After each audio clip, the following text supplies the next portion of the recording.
మెల్లగా పాకుతున్న చల్లని కాఫీ. పూర్తి వివరాలకు చదవండి రేపటి సాక్షి దినపత్రిక.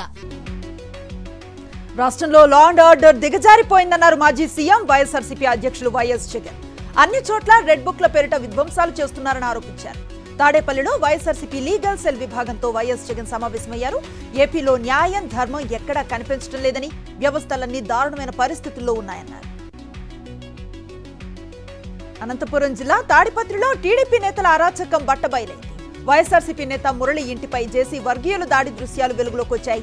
టీడీపీ నేతలు చేసిన దాడి, వాహనాల విధ్వంసాన్ని స్థానికులు సెల్ ఫోన్లో చిత్రీకరించారు.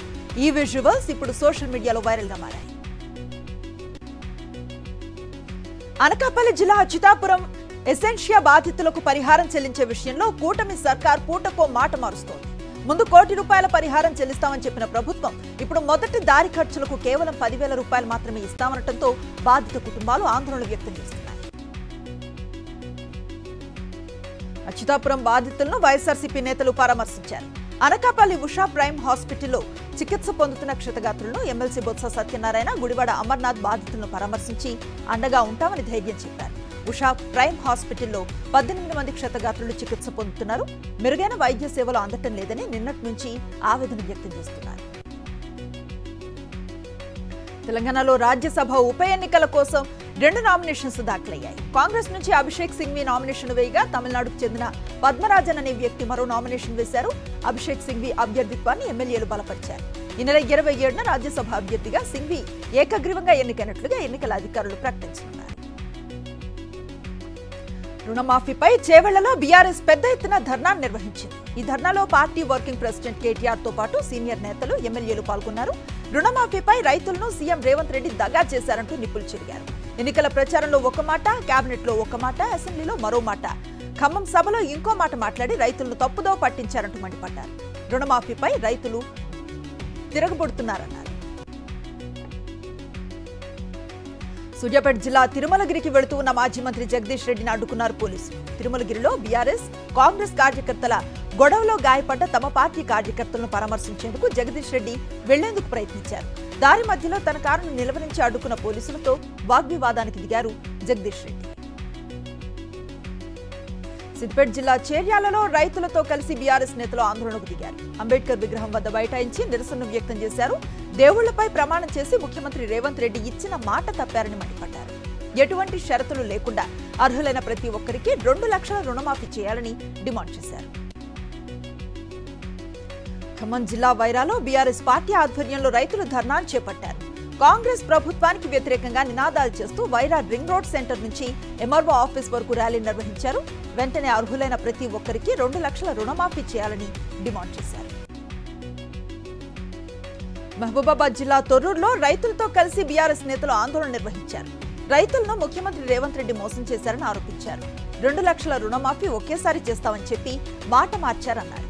రైతులకు రేవంత్ రెడ్డి క్షమాపణ చెప్పాలని డిమాండ్ చేశారు. ఎటువంటి షరతులు లేకుండా అర్హులైన ప్రతి ఒక్కరికి రుణమాఫీ చేయాలని కోరారు. ఆదిలాబాద్ జిల్లా జనారంలో బీఆర్ఎస్ ఆధ్వర్యంలో రైతులు ఆందోళన నిర్వహించారు. అర్హులైన ప్రతి ఒక్కరికి రుణమాఫీ చేయకుండా రైతులను కాంగ్రెస్ ప్రభుత్వం మోసం చేసిందని భగ్గుమన్నారు. ఇప్పటికైనా కాంగ్రెస్ ప్రభుత్వం అర్హులైన ప్రతి ఒక్కరికి రుణమాఫీ చేయాలని డిమాండ్ చేశారు. లేని పక్షంలో రాష్ట్ర వ్యాప్తంగా పెద్ద ఎత్తున ఉద్యమిస్తామని హెచ్చరించారు. నగర్ కర్నూలు జిల్లాలో బీఆర్ఎస్ పార్టీ ఆధ్వర్యంలో రైతులు ఆందోళనకు దిగారు. పెద్ద ఎత్తున రైతులు రోడ్లపైకి వచ్చి నిరసనలు వ్యక్తం చేశారు. కాంగ్రెస్ ప్రభుత్వం ఎన్నికల ముందు ఇచ్చిన ప్రతి హామీని నెరవేర్చాలన్నారు రైతులు. ఎటువంటి ఆంక్షలు లేకుండా అర్హులైన రైతులందరికీ రుణమాఫీ చేయాలని డిమాండ్ చేశారు. అక్రమ నిర్మాణాలపై ఉక్కుపాదం మోపుతున్నారు హైడ్రా అధికారులు. రంగారెడ్డి జిల్లా మణికొండలో 3వ రోజు కూల్చివేతల పర్వం కొనసాగుతోంది. మణికొండ మున్సిపల్ కమిషనర్ ఆదేశాల మేరకు పలు విల్లాలను కూల్చివేస్తున్నారు అధికారులు. భారీ బందోబస్తు మధ్య అక్రమ నిర్మాణాలను నేలమట్టం చేస్తున్నారు. కరీంనగర్ జిల్లా హుజురాబాద్ లో ఓ ఆర్టీసీ డ్రైవర్ బస్సును నడి రోడ్డుపై నిలిపేశాడు. బస్సులో ప్రయాణికులు అధికంగా ఉండటంతో బస్సు నడపనని రోడ్డుపై ఆపేశాడు. సైడ్ మిర్రర్ కనపడటం లేదని, ప్రమాదం జరిగే అవకాశం ఉందని డ్రైవర్ ఆవేదన వ్యక్తం చేశాడు. జనగామ జిల్లా ఏరియా హాస్పిటల్లో ఆకస్మిక తనిఖీలు చేశారు జిల్లా కలెక్టర్ షేక్ రిజ్వాన్ బాషా. స్వయంగా రోగులతో ముచ్చటించి వారి ఆరోగ్య పరిస్థితిని అడిగి తెలుసుకున్నారు. డెంగ్యూ వచ్చిన రోగులకు ప్లేట్లెట్లు తగ్గకుండా హై ప్రోటీన్ ఇచ్చే విధంగా న్యూట్రిషనిస్టును అందుబాటులో ఉంచాలని అధికారులను ఆదేశించారు కలెక్టర్. జయశంకర్ భూపాల్పల్లి జిల్లాలో నాటుదాం ఒక చెట్టు అమ్మ పేరు మీద కార్యక్రమాన్ని నిర్వహించారు. జిల్లా కలెక్టర్ రాహుల్ శర్మ తన కార్యాలయంలో మొక్కలు నాటారు. ప్రతి ఒక్కరూ నాటుదాం ఒక చెట్టు అమ్మ పేరు మీద కార్యక్రమంలో భాగస్వాములు కావాలని పిలుపునిచ్చారు కలెక్టర్. మొక్కలు నాటి పర్యావరణాన్ని కాపాడాలన్నారు. అనంతపురం జిల్లాలో కిడ్నాప్ కలకలం రేపింది. పుల్లాయప్ప అనే చిరు వ్యాపారిని కారులో వచ్చిన 4 దుండగులు కిడ్నాప్ చేశారు. అతన్ని విచక్షణ రహితంగా కొడుతూ బుక్కరాయి సముద్రం, నార్పాలరెడ్డి గ్రామాల్లో తిప్పారు. కారు చెట్టును ఢీకొట్టడంతో పుల్లాయప్పను అక్కడే వదిలేసి దుండగులు పరారయ్యారు. పోలీసులు ఘటనపై కేసు నమోదు చేశారు. ఆదిలాబాద్ జిల్లా మావలలో మహాత్మా జ్యోతి బాపులే గురుకుల పాఠశాల విద్యార్థులు రోడ్డెక్కారు. ప్రిన్సిపాల్ తమను వేధిస్తోందని రోడ్డుపై బైఠాయించి ఆందోళన వ్యక్తం చేశారు.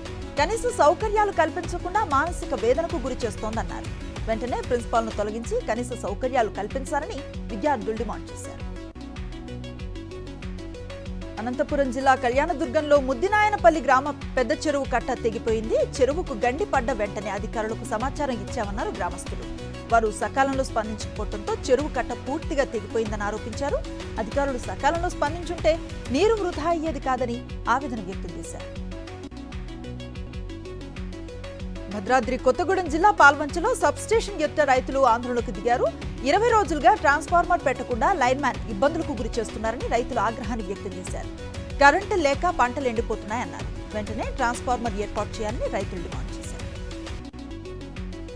జయశంకర్ భూపాల్పల్లి జిల్లా గణపురంలో చెల్పూర్లో ప్రమాదం జరిగింది. బొగ్గులోడ్తో వెళ్తూ ఉన్న టిప్పర్ లారీ ఒక్కసారిగా అదుపు తప్పి విద్యుత్ స్తంభాన్ని ఢీకొట్టింది. స్వల్ప గాయాలతో డ్రైవర్, క్లీనర్ బయటపడటంతో పెను ప్రమాదం తప్పింది. ప్రకాశం జిల్లా మార్కాపురం చెరువులో నైజీరియా పక్షులు సందడి చేస్తున్నాయి.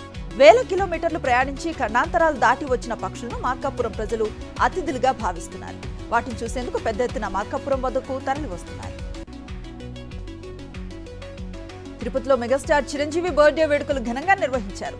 శ్రీవారి దర్శన అనంతరం చిరంజీవి దంపతులు ఎమ్మెల్యే శ్రీనివాసులు ఇంటికి వెళ్లారు. అక్కడ చిరంజీవి కేక్ కట్ చేసి వేడుకలు చేసుకున్నారు. మెగాస్టార్ వచ్చారని తెలిసి పెద్ద ఎత్తున అభిమానులు ఎమ్మెల్యే శ్రీనివాసులు ఇంటికి చేరుకున్నారు. ప్రమోషన్స్ లో భాగంగా పశ్చిమ గోదావరి జిల్లా భీమవరంలో సందడి చేశారు కబడ్డీ కుర్రాళ్లు సినిమా నటీనటులు. భీమవరంలో మల్టీప్లెక్స్ వద్ద తీర్మార్ స్టెప్పులేసి ప్రేక్షకులను అలరించారు. అభిమానులతో ముచ్చటించారు. పెద్ద ఎత్తున అభిమానులు తరలి రావడంతో మల్టీప్లెక్స్ వద్ద సందడి వాతావరణం నెలకొంది.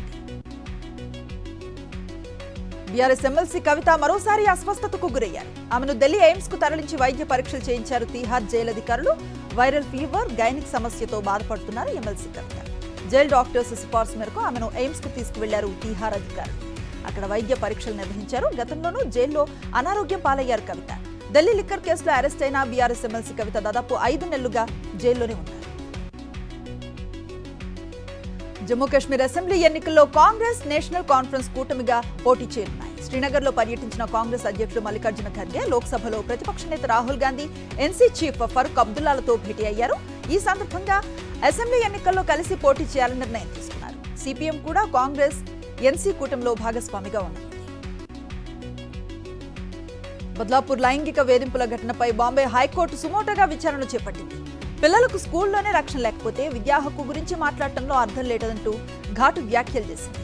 బాధిత కుటుంబాలు ఫిర్యాదు చేసినప్పటికీ స్థానిక పోలీసులు కేసు నమోదు చేయడంలో విఫలం కావడంపై తీవ్రంగా స్పందించింది బాంబే హైకోర్టు. ఈ నేరం గురించి రిపోర్టు చేయనందున స్కూల్ యాజమాన్యాన్ని విచారించేందుకు పోక్సో చట్టం అనుమతిస్తుందని పేర్కొంది. కోల్కతా హత్యాచార ఘటనతో వెల్లువెత్తిన నిరసనలకు పశ్చిమ బెంగాల్ ప్రభుత్వం దిగొచ్చింది. ఆర్జీకార్ ఆసుపత్రిలో 3 సీనియర్ అధికారులను విధుల నుంచి తొలగించింది. ఎంసీహెచ్ ప్రస్తుత ప్రిన్సిపల్ సుహృతా పాల్ను బదిలీ చేస్తూ ఉత్తర్వులు జారీ చేశారు బెంగాల్ ఆరోగ్య శాఖ కార్యదర్శి ఎన్ఎస్ నిగమ్. అలాగే వైస్ ప్రిన్సిపల్, మెడికల్ సూపరింటెండెంట్ బుల్బుల్ ముఖోపాధ్యాయ స్థానంలో సప్తర్షి చటర్జీని నియమించారు.